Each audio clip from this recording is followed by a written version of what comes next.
Welcome to the SaaS AdLab podcast, where we bring to you the stories of SaaS founders, entrepreneurs, and CEOs. My name is Luis. I'm the founder of Fantôm Agency, a digital marketing agency specialized in scaling SaaS companies. And today I have the pleasure of having Will on here. He is the founder over at BetterAgency. Thank you so much for being on here today. It's a pleasure having you. And really, to start off, why don't you just tell us a little bit more about, BetterAgency and a little bit of your background as well. Yeah, for sure. Thanks for having me. So BetterAgency is a CRM marketing automation platform specifically for the insurance industry. We aim to solve obviously for CRM, sales management, lead conversion, and then automation tied around the lead management, as well as renewals and cross sells and a lot of the intricacies that traditional software doesn't solve for the insurance industry. So super specific. Yeah. What is the background that you hold, right, to where you kind of notice the issues that were happening around the insurance agency or insurance specifically that you decided, I'm going to start a software for it? Yeah, sure. So prior to probably 2013, 2014, I have no background in software, technology, marketing, anything. My previous experiences, I actually played professional football. I was a tight end for the Eagles and the Steelers.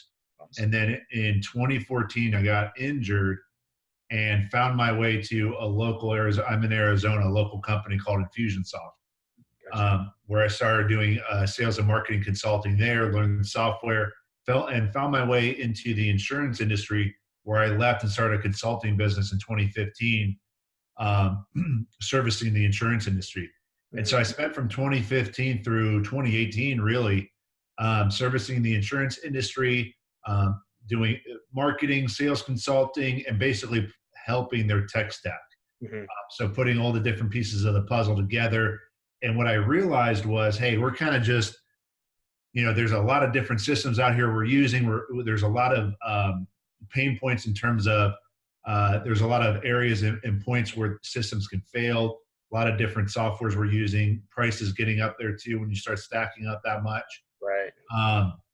Just a lot of issues. And what I realized is none of the software is really built specifically for the insurance industry. So we're kind of like, quote unquote, kind of hijacking or, trying to customize a solution to make it as, make it make sense. And there were a lot of issues with that. So in the beginning of this year, beginning of 2019, we sat out the foundation to start building our own software for the insurance industry, starting with the CRM and then adding in some specific components that we're in the process of releasing right now to serve the insurance industry. And that's kind of how we got here.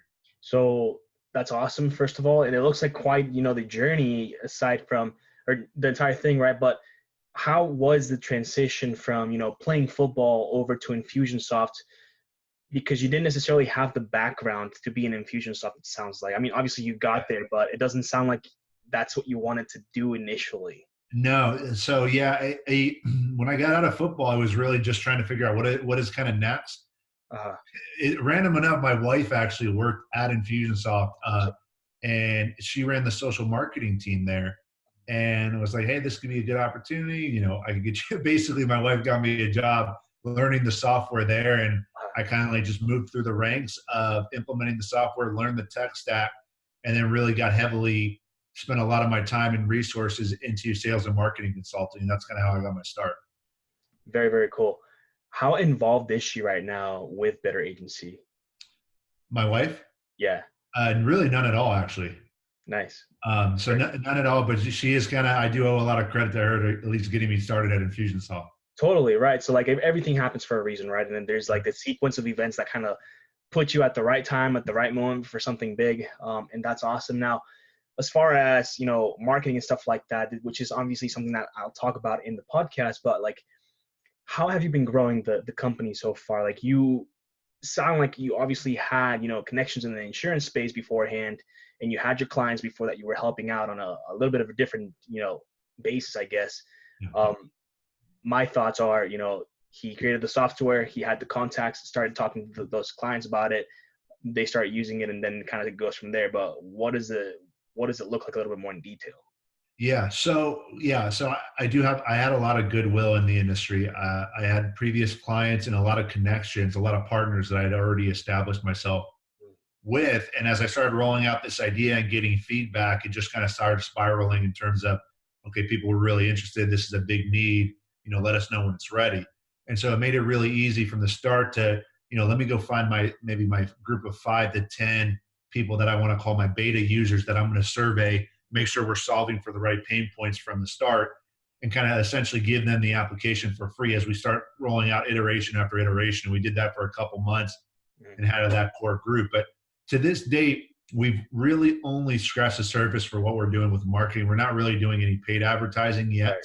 That's kind of, not to get too in depth in our marketing plan, but that is coming after a couple of affiliate launches. We've done basically one big affiliate launch, and we used that as our core first group of paying customers. And then we've kind of keep the gates closed, and we'll kind of open it back up and close it again as we kind of start iterating our onboarding, testing our different onboarding strategies, testing our platform, kind of stress testing in terms of adding more users, more contacts, more features, and making sure that we're prepared for the growth that we believe we can achieve. That's awesome. Really, really cool. Now, just to kind of get a little bit of an idea of what went on behind the scenes, right? Like typically you see the softwares and they're all really cool, but there's a lot of work that goes on actually building that. And you mentioned you didn't have really, the tech background to do so. So like, where did you go to find, I don't know if it's a co-founder or just a team member that helps you build that? Yeah, so I did bring on a co-founder. I brought on a CTO that has the dev experience, and then together that led us into hiring our development team. And so bringing on our dev team, and obviously brought on the CTO to help me more on the tech aspect. Very cool. What's been the hardest thing about growing this business? And really, it's only been around for about a year, right? Well, technically, we started working on it a year. We launched our beta group, our free group, as we started we actually technically started development. We laid the framework, but by the time we hired our developers and started what I call, we're self-funded. So we bootstrapped this. So we haven't raised funding or anything like that. We could, but just haven't had the need to. We were, in a position where we could self-fund this. We started development, I think in June.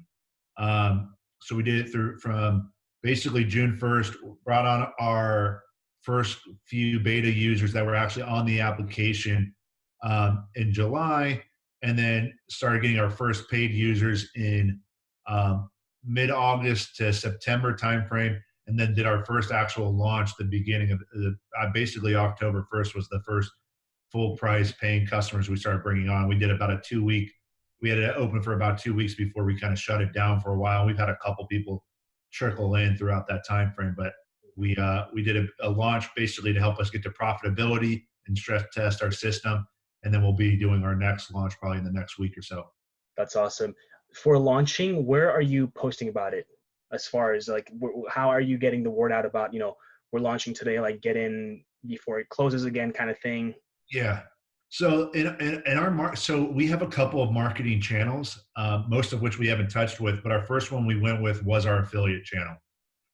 That's generally not the case I would normally go. You usually don't want to, at least in my experience in marketing, and whether this is in SaaS or as an agency myself, is I don't like to work necessarily with affiliates unless you really already established your sales process. Mm-hmm. It's a little bit different of a scenario where we had an opportunity to do it. It made sense to do it. It's kind of what we wanted. And we limited the amount of people we brought on. So we dialed in our affiliate channel in terms of creating our assets, our lead capture, what our call to action was, which was a 14-day free trial, and then our follow-up system for anybody that didn't register or attend the webinar and didn't sign up. But we kind of capped it at, we actually capped signups at 50. Mm-hmm. So you're bringing up a lot of really good points as far as like marketing goes. And I'm curious, is that all things that you kind of picked up at Infusionsoft? Is it just you going out there and like researching, what other companies are doing as far as webinars and like putting all those systems in place and stuff like that? And the other thing too is for the affiliate, network channel, whatever you want to call it, are those mainly people who you've already had contact with before, on a more personal basis? Like, is it pretty much word of mouth that you're reaching out to them? Yeah. So a couple really good questions. So first of all, like just from the marketing standpoint, Yeah, I mean, I've been in the marketing realm and doing, whether it was at Infusionsoft or running my own marketing agency before this, I have just spent a lot of time actually working with SaaS, but mostly different types of customers too, Mhm. mostly in the insurance industry as well. And we had a branch that was custom, doing custom marketing and sales consulting. So I have a lot of experience in the marketing realm, which Mhm. has definitely helped us in terms of developing our strategy. Um, and just picking the brains of guys like you or other SaaS marketers. I try to pick up as Mhm. much as possible, and it's helped us shape our strategy. That's This awesome. isn't my first SaaS experience, so I've had two other SaaS companies that I've launched, one in this industry and one in a completely different industry. Safe to say, the one in a completely different industry I failed at. The first time I launched within this industry, it was successful, but it was quickly. I learned a lot from it. Right. um, in terms of the our affiliates, I mean, I was fortunate that we had previous relationships, but most of it has come from just reaching out and talking to people that have groups of the type of customers I want to target. Check. They're either going to be some kind of influencer, or they offer some kind of, not a competitive product, but some kind of Complementing. either service or product, yeah, or service or product that goes along that's congruent with it, that we could team up and offer something that's beneficial to the group. Very, very cool. That's really all super insightful information. From a marketing standpoint, what is, like your favorite thing about marketing? Uh, I'm a numbers guy, so my background is of accounting and business finance. So like my favorite part of marketing is once you have a channel dialed in, and then this is why I don't. I'm saying this is kind of contradictory. Like I don't love the affiliate channel because I don't think it makes sense Yeah. until you're at a certain level and when you're scaling, right? Because it's an influx of numbers and it's not necessarily, it's ebbs and flows. It's not really a scalable channel. It's one of the least scalable channels, but it does have the biggest push. Mhm. Um, but it also can be the most expensive channel depending on Right. how your affiliate payments are structured too. Totally. My favorite thing though is dialing in our paid acquisition. If you can have a paid acquisition funnel that statistically makes sense, then it turns into fun and games in terms of manipulation of numbers and scaling and just trying to make it make sense. Mhm. That's where it starts getting really fun for me personally on the marketing side. From it, when it comes down to creative, like what is your favorite thing about like the creative aspect of marketing? And I Yeah, know, and I'm absolutely asking that nothing. because I don't want to touch it at all. the reason I asked is because you mentioned that you were a numbers game. So Yeah. like you like to see, all the data, all the analytics, all the essentially like you like to see the cash that Yeah. it's put in. Yeah, I want nothing to do with the creative. Like that is not me as a personality. Right. That's just not who I am. Right. Fortunately, we have people on our team, other partners that I brought on that are more diverse in that area because that's not me. Totally. Cool, cool. Now, kind of like switching over into a more, personal questions of, you being a business owner, growing a company, putting a team together and stuff like that. If you could go back, to when you first started the company or the earlier days, what is one thing that you would tell yourself from like everything that you've learned so far? I've heard this in business. So this isn't unique just to SaaS, but I think it especially rings true as SaaS. Everything's going to take twice as long and three times as expensive as you think it is. Hmm. Uh, True from our development timelines to how much it's cost us to develop certain things. Um, so we thought we were pretty conservative, but everything took twice as long and twice as expensive. Hmm. Um, I think the other thing was, you know, uh, there's certain things that have served me well in business and in SaaS, and that's quickly being able to pivot, innovate, and move on. I'm a big believer in the lean startup. That's why I haven't taken funding. Hmm. Um, it's why we're self-funded and bootstrap, and it's why we rolled out something that's only a small portion of what we're eventually going to be within the next, not only just 2 months, but the next year. Hmm. Is because we had to roll out this one section of our application because we need to get feedback on it before we overdevelop, Right. because overdeveloping is going to just cause nightmares on the back end, long term. Totally.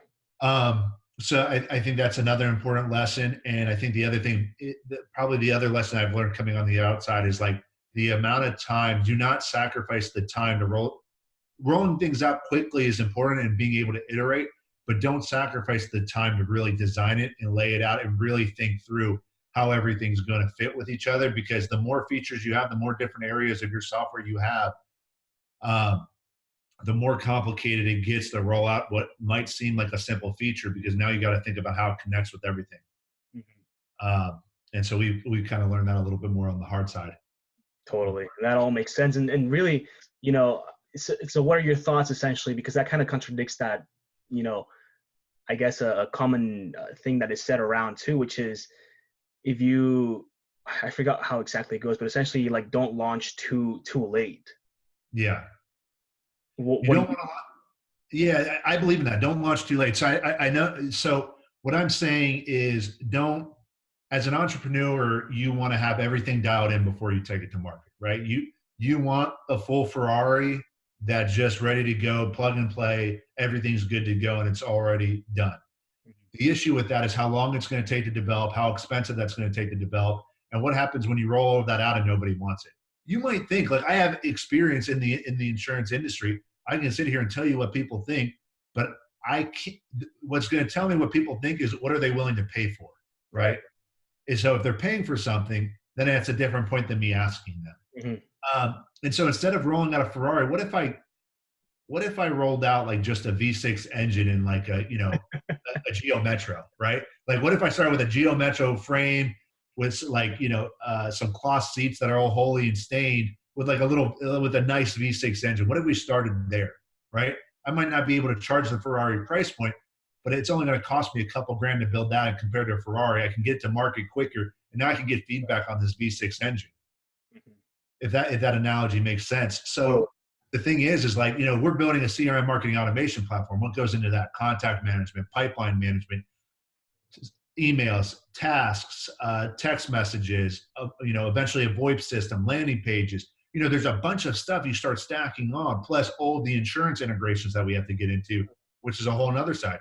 But what if I just rolled out just a CRM to manage a contact, manage a pipeline, and you had some really boilerplate campaigns that you couldn't customize too much, but got the job done and made it super easy for you to run? What if we started there? And that's kind of where we start. We're going to start with maybe 20% of our application. Right. Now we're going to start adding on to those features to make it better. But now we're going to start stacking on our tech stack as we start to grow. Right. And you mentioned a good point right there, which is pricing. How did you come up with that? Were you surveying people, since you already had like a handful of people that you could contact, on what they would be willing to pay for a solution like that? Or did you just roll out a price and then start gauging the interest and what it would actually take for somebody to pay for whatever you were putting out? Yeah. So two things. One was interviewing people and seeing what they're willing to pay for certain things. Second is just market research, understanding for similar products, competitive products, or ancillary items. What are people paying for? And what I mean by ancillary items, what are those add-ons people are paying for that maybe we could help solve for? So if somebody's using like a CRM that doesn't have text, what are they paying for a add-on system that does allow them to pay text? What are they paying for maybe just a CRM that does the marketing automation, right? Well, they might be paying anywhere between $150 to $300. Right. And then that's for maybe a system that doesn't do text, which could be another $50. So what if we rolled out a system for around a couple $100, gave you a couple thousand contacts and a couple users that included text message, the marketing automation, and the pipeline? Now we're competitively priced. Our tech stack isn't too expensive. And we've got something that gets people started with. Right. And you almost had, or I guess to me, it seems like it would have been easy knowing, what the background you had before, because you were putting essentially these systems together without the actual application itself. So the pricing point of everything put together.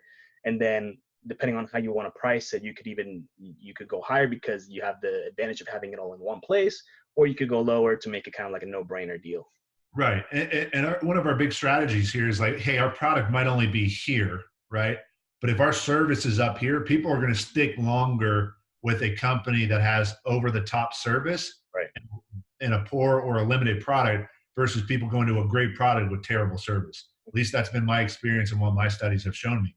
So our product might be here, but our service is up here. And what's going to happen is as our product starts catching up to our service, it'll eventually exceed it, and we'll need less man hours for each customer. But in the meantime, we're going to provide over-the-top service, which serves us great in our marketing as we start creating our assets, because we have amazing testimonials and case studies right now because Right. we're hyper involved in each client we have.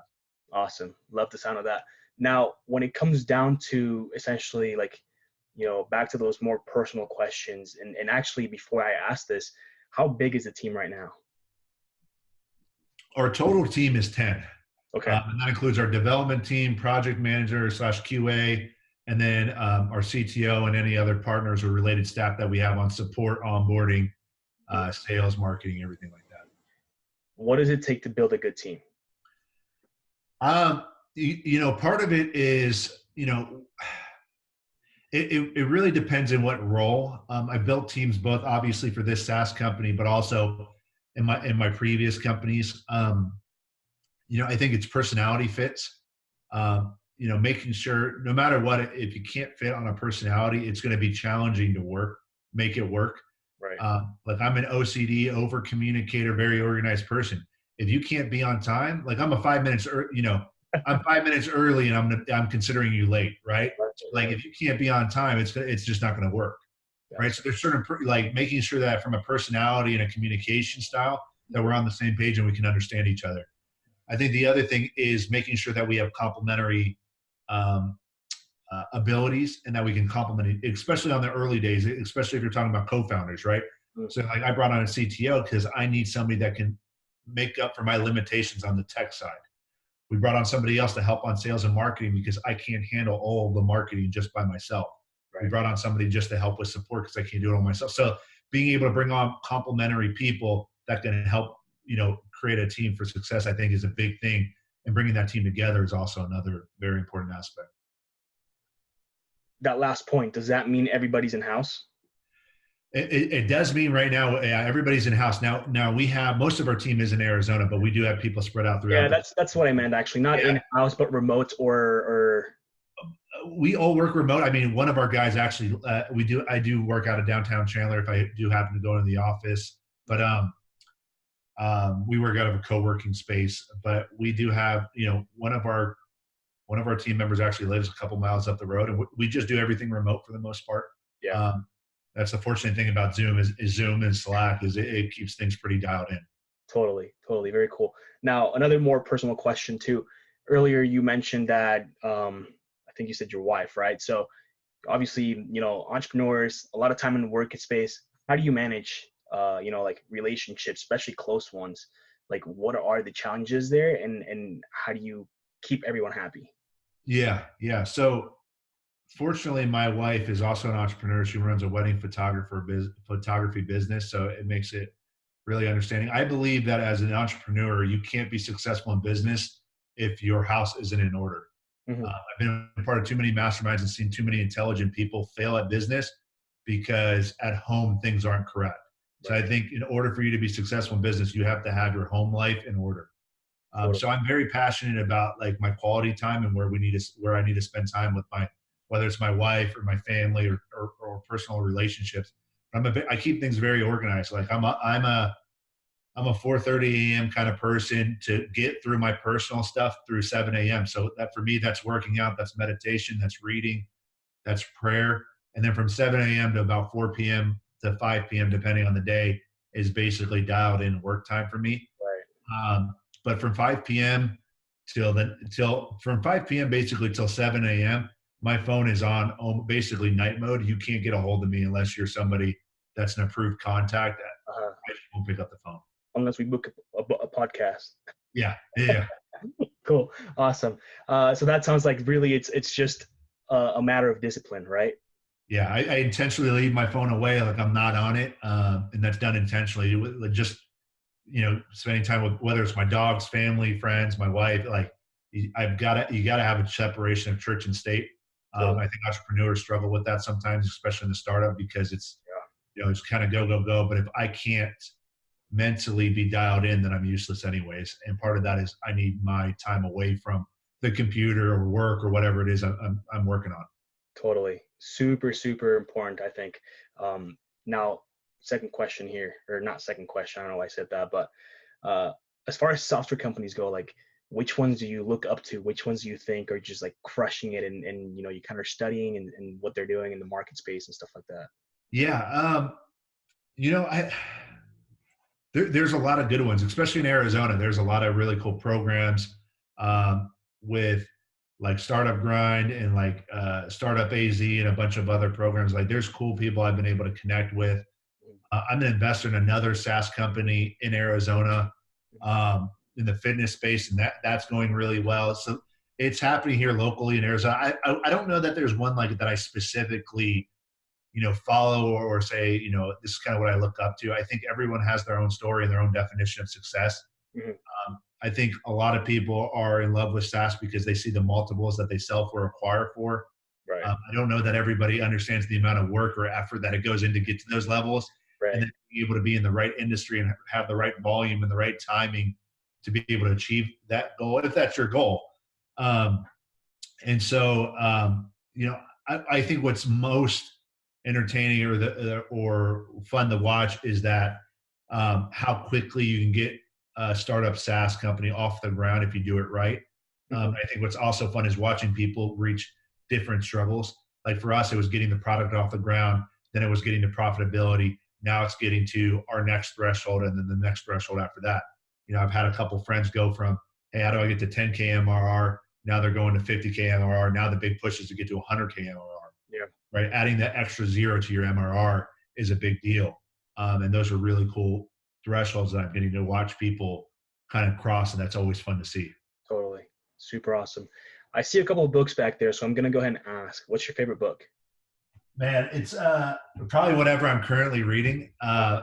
And like it's rang true. Like every book I'm currently reading, I try to read. My goal going into this year was read a book every 2 weeks. I failed to keep up with that, but I've done a lot better than years previous. Good. Currently I'm reading Think and Grow Rich by Napoleon Hill. I just started it. Good book. Um, and I know this is probably a popular recommended book, but it's my favorite book that I have right now. Yeah. Uh, it's really whatever book that I'm currently reading. I wasn't a big reader in my old days. I've read more books probably this year than I have in the last 2 years than I have in the rest of my life combined. Cool. It's been a big influence in like the amount of information I learn, how I think about things, and how I shape my life. Definitely. There's so much to learn. And the more you learn, I feel like the less you know almost, right? But I'm a big believer that like I know nothing, and so yeah, I feel like I try to spend as much time possible reading and researching and understanding what's out there in the world. 100%, definitely. And last question here, Will, do you have any questions for me? No, I mean, I think that I love hopping on calls like this and being able to talk through it. And, I think it's awesome what you're up to, and excited to kind of dig in more and learn more about what you do and kind of the following you have and things like that. Awesome. Well, just stay along for the ride, and you'll kind of see like what I'm up to and stuff like that. So again, thanks so much, Will, for being on here. It was really awesome learning, from specifically from a local, what you're up to, what you've been able to do, and how you're growing your company, Better Agency. So thank you so much for being, and let's stay in touch. Yeah, awesome. Thanks for having me. All right, take care, man. Bye bye.